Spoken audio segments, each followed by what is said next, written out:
Hi everyone, welcome back to the Multiverse Build series. In the last episode, I showed you the exterior of the upper city of Terrace, and this episode marks the first of interior reveals. Today I'll be constructing and revealing the interior of the upper city Cantina as well as the duel arena. The Cantina will be built at the Sunshine Tidings Co-op. Now, I know the Cantina and duel arena share the same location according to the KOTOR map, but since you can't access the duel arena without a loading screen, I decided to build it at Outpost Demonia instead of on top of the Cantina as I originally planned. With all of that out of the way, let's begin. Clearing out Sunshine Tidings was a breeze thanks to the mod that I installed that not only expanded the build area for the settlement, but also made the items in that expanded area scrappable. The terrain was pretty level aside from the hill that ruined any chance I had of making everything ground level. The only thing I couldn't get rid of was the computer that sat atop a desk. I disabled the desk, and thanks to Place Anywhere, I moved the location of the workbench atop the small hill so it wouldn't be blocked by anything or in my way when I'm building. Since the center of the Cantina is round, I knew I needed to be very careful about how I put the build together. Making an outline of the large center area and placing flooring down as a guide for where these rooms would be kept me organized. I knew it wasn't a perfect block-in since I would be replacing the floors with different pieces later, but if I was careful, I could make the necessary adjustments without hindering the layout as the build progressed. After the layout was blocked in, I started with the entrance that triggers the loading screen into the exterior, placing the same floor pattern that extends throughout the upper city. Once the walls were put up and the archway was placed, I began assembling the Pazak Room. The floor pattern was replicated with Institute and Vault-Tec flooring. How accurately I could recreate the floor pattern helped to dictate the length of the room. The walls were blocked in, and then I stacked some curved walls onto each other before rotating them on their axis to act as the arch wall that connects upwards. After the ceiling was placed, I started adding details such as the accent wall at the front of the room, the lighting, as well as the pillars and the Vault-Tec floor textures that make up the designs on the walls and the pillars. The Cantina has high ceilings. In fact, you can't see the ceiling, everything becomes gray. But I decided to build these rooms with 3-story walls, which worked beautifully because the lights in these rooms are attached to the bulkiest structures. They work well to fill the space, and I'm glad I measured the way I did because the light fixtures fit the room so well, and you'll see what I mean later on. When I started working on the ceiling light, I hadn't considered how dark it was going to be with the ceiling placed and my Pip-Boy light not being on, so I turned the brightness up until I finally put some lighting in to help me see it. It wasn't hard to figure out, it was just a matter of spacing and adding power inside of it for the lights attached at the bottom. The Pazak table was fun to make. I just used Institute walls and floors for the shape, and then I adjusted the height of it. After that, I placed furniture and moved on to the next area. The large circular room was obviously going to be the most challenging part of the build along with the arena, since I'm introducing circular shapes and elements to more rectangular areas that branch off of it. The first thing I did was scale some black and gray Institute floors to the size of the large white platform in the middle in order to replace it. Then I went around the entire circle with white half walls, and then I went over those white walls with black half walls. I placed 2 sets of curved Institute walls together and I scaled their sizes up until they're the right size, and I lowered them into the ground to act as the center pillar in the room. Then I make the 2nd-story walls and add flooring as the trim that divides the 2 sections. Following that, the ceiling was put together with curved gaps to make room for the ceiling lights that get installed, which gets covered with another ceiling above it so no light gets through from the outside of the Cantina.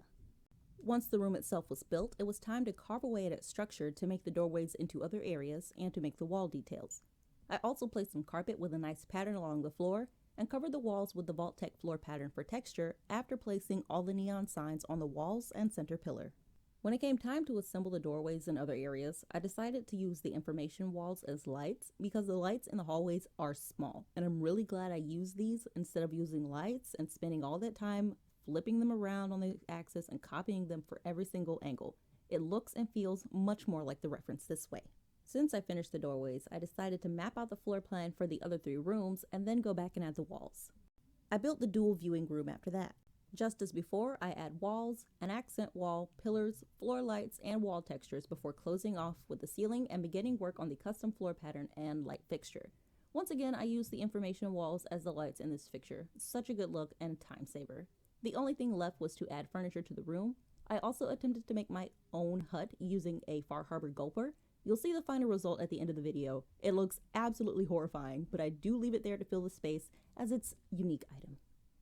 When that room was finished, I moved on to the bar, but I'm skipping the room construction and just showing you how I built the bar and light fixtures since this room follows the same recipe as all the others. I decided to add some shelves to the bar and place a lot of ale and other drinks using do-it-yourself since this is a cantina. They have to get their drinks from somewhere, and since this bar is the staple of this room, I just wanted to give it a little more life. I needed a way to replicate the cylindrical light fixtures in the bar and the music room. I'm so glad I decided to use these vault cryo pipes as the light fixtures. The shape and size worked so well. Using actual curved walls and floors made it look way too bulky, and the holes at the bottom of the pipes were perfect for the SOE light add-ons to go underneath.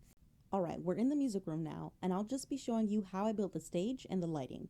The stage was pretty complex. It had me stumped for a few days. I tried about 5 different ways to build it until I landed on the way you see me doing it here. I had to start big and then go in smaller with pieces on top and lower everything onto each other, which seemed simpler in my head, but lining things up was really the difficult part.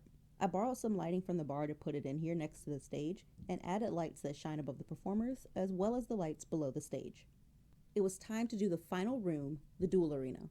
I made my way to Outpost Demonia and cleared everything out. I moved the workshop to a hill out of the way and began placing my outline of the arena. I used floor patterns as a guide for how I should angle and space everything, and it was definitely the right call because even as I built over it with layers of flooring and building to make a circular room, it was visible and it kept me on track. Once the first level was laid out, I built another wall, added some dividers, added some ramp floors to simulate the angled bleachers the audience views the duels from, filled in the gaps, added the large dividers up top, placed glass floors to act as the lights between the seats, and then created the closest thing to a dome as I could, and I'm not even mad at it. I used the vault cryo pipes and SOE add-ons for the lighting, and then I began detailing the inner walls with lights and patterns that dot the arena. After that, I created the floor pattern reminiscent of the upper city walkways in the center of the floor, and finally, I added a crowd to enjoy the show. And with that done, it's finally time for the reveal.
And that completes the Cantina interior, exterior, and duel arena.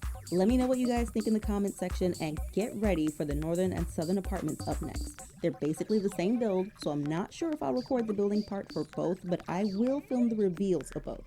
I want to thank everyone for tuning in and watching. Make sure you like, comment, and subscribe for your hero in disguise, and I'll build something else next time.